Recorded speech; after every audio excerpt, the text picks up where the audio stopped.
Dando sequência aqui à nossa conversa sobre recuperação de créditos, agora nós vamos entrar num tema específico falando sobre PIS/COFINS. Já demos aqui, comentamos aqui a questão do STF, do ICMS na base de cálculo do PIS e da COFINS, mas vamos primeiro falar um pouquinho melhor sobre PIS/COFINS. PIS/COFINS ele pode ser apurado no regime cumulativo e não cumulativo. E como isso se processa? Bom, em regra, você, estando no lucro real, você vai apurar pelo lucro, pela metodologia do PIS/COFINS não cumulativo. Ou seja, você tem uma base de contribuições e uma base de créditos. Você faz a comparação base contra base. Então, é um regime não cumulativo diferente do regime não cumulativo do IPI e do ICMS, onde lá é por apuração, quer dizer, por recolhimento. Então, se você recolheu na etapa anterior, você abate na etapa posterior. Aqui não, aqui nós temos uma base de contribuições que é definida na Lei 10.833, por exemplo, da COFINS. Então, você tem um artigo que fala da base de cálculo, da base da contribuição, e você tem um outro artigo, o artigo 3º, que fala da base de créditos. E a base de créditos, você tem situações específicas que geram créditos de PIS/COFINS. Você tem um elenco de situações onde você pode tomar crédito de PIS/COFINS.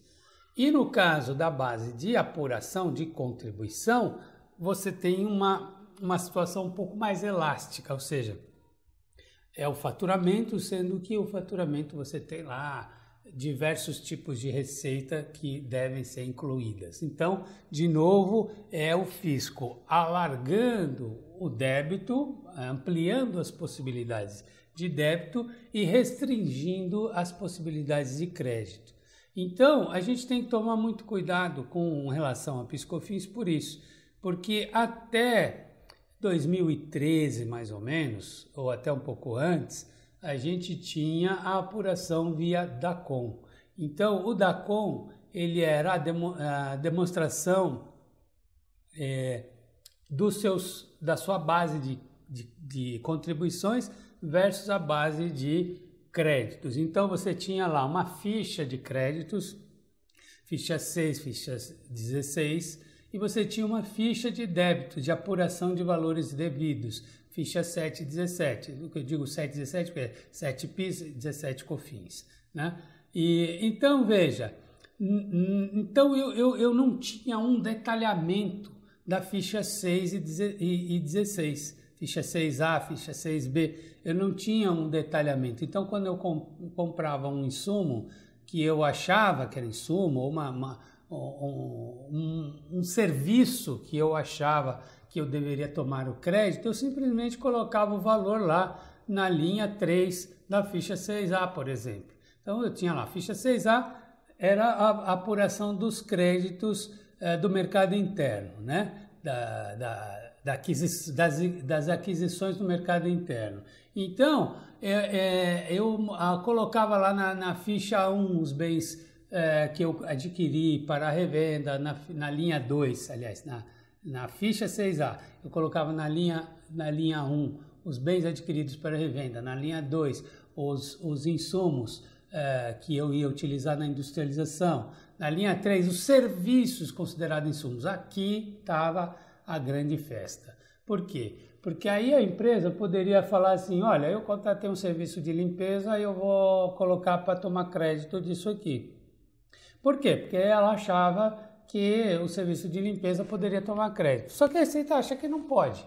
Mas você simplesmente preenchendo o DACOM na ficha 6A, colocando o valor da despesa que você teve com o serviço de limpeza na linha 3, a Receita não sabe o que é a linha 3, o que tem ali. Então, ia passando. Por quê? Por que ia passando? Porque você só ia ter que justificar o que você incluiu naquela linha 3 no momento da fiscalização, da auditoria. Que é pior que isso? A linha 13. A linha 13 estava dizendo assim, outros créditos. Aquela linha foi criada justamente para uma situação excepcional, que mudasse a legislação e não tivesse tempo de alterar o DACOM, porque não existem outros créditos de PIS/COFINS, não existe. Por quê? Justamente porque o artigo 3º ele traz todas as possibilidades de créditos. O que não está ali não é para tomar crédito. Então, se você não conseguiu enquadrar o seu custo, a sua despesa, numa das linhas que existiam no DACOM, não seria na linha 13 que você deveria incluir nada. Então a linha 13 ela era inclusive parâmetro de fiscalização. Se tivesse valores altos na linha 13, a empresa caía na malha para ser fiscalizada. Por quê? Porque provavelmente ela estava tomando créditos indevidos. Então, isso tudo era meio difícil da Receita apurar no DACOM. Só que aí, a partir de 2013, você passou a transmitir o FD, o SPED FD Contribuições. E aí sim vem a coisa mais detalhada. Então, o teu insumo vem lá com um CST, com CFOP, com uma descrição, você informa nota por nota, né? Então, você tem um detalhamento da nota do serviço que você está tomando como insumo da mercadoria que você comprou. Então, por exemplo, material de escritório, CFOP 556, 1556, por exemplo, é o tipo de situação que, em regra, não se pode tomar crédito. Você não pode comprar lá uma resma lá de papel sulfite e tomar crédito, não pode. Mas tem empresa que fazia isso. Hoje, se fizer na FD Contribuições, vai ficar mais evidente que é um material de escritório, de uso e consumo, não pode ser tomado crédito desse material. Então, o que acontece? Você tomar crédito ou revisar aí os créditos para melhorar a sua posição do PIS/COFINS, hoje em dia tem que ser feito com muito mais cuidado, ok?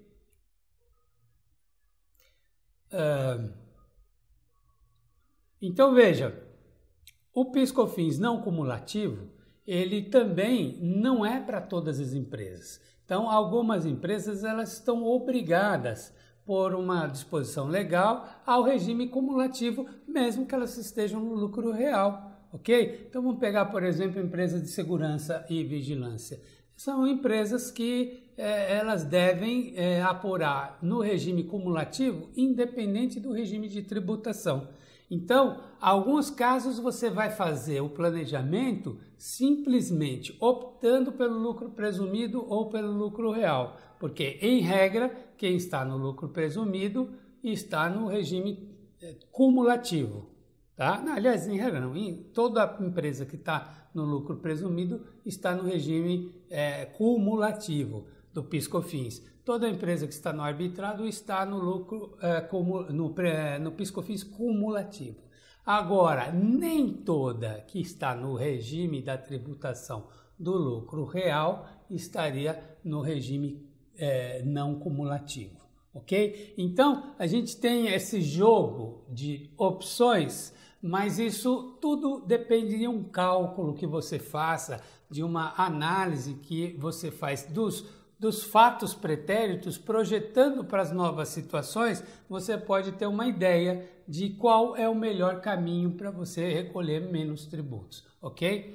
Agora, então, basicamente, o cumulativo você recolhe, sempre vai recolher, sob faturamento, sempre vai recolher, nunca vai ter uma situação que não haja PIS/COFINS para ser recolhido. Já no não cumulativo, você pode ter em regra, você também vai ter que recolher PIS/COFINS, tá? O regime não cumulativo pressupõe que os produtos vendidos, eles têm um valor maior do que os insumos que foram adquiridos. E as outras opções de créditos, elas não seriam tão generosas a ponto de fazer você não recolher PIS/COFINS. Então, não recolher PIS/COFINS é situação específica, situação onde, por exemplo, eu vendo com alíquota zero, ou então eu vendo produtos que na saída estão sujeitos à aplicação da alíquota zero ou com vendas com suspensão, ou exporto mercadoria, os produtos, eu faço a venda no mercado externo, então eu não vou pagar na saída e vou manter os créditos na entrada. Isso vai naturalmente fazer com que eu não pague PIS/COFINS, né, na hora da apuração. Então, mas são situações muito específicas. Uma empresa normal que trabalha aqui no regime vendendo para o mercado interno, sem nenhum regime especial, se ela não recolhe PIS/COFINS, de repente ela está superestimando os seus créditos e a Receita está de olho nisso, ok?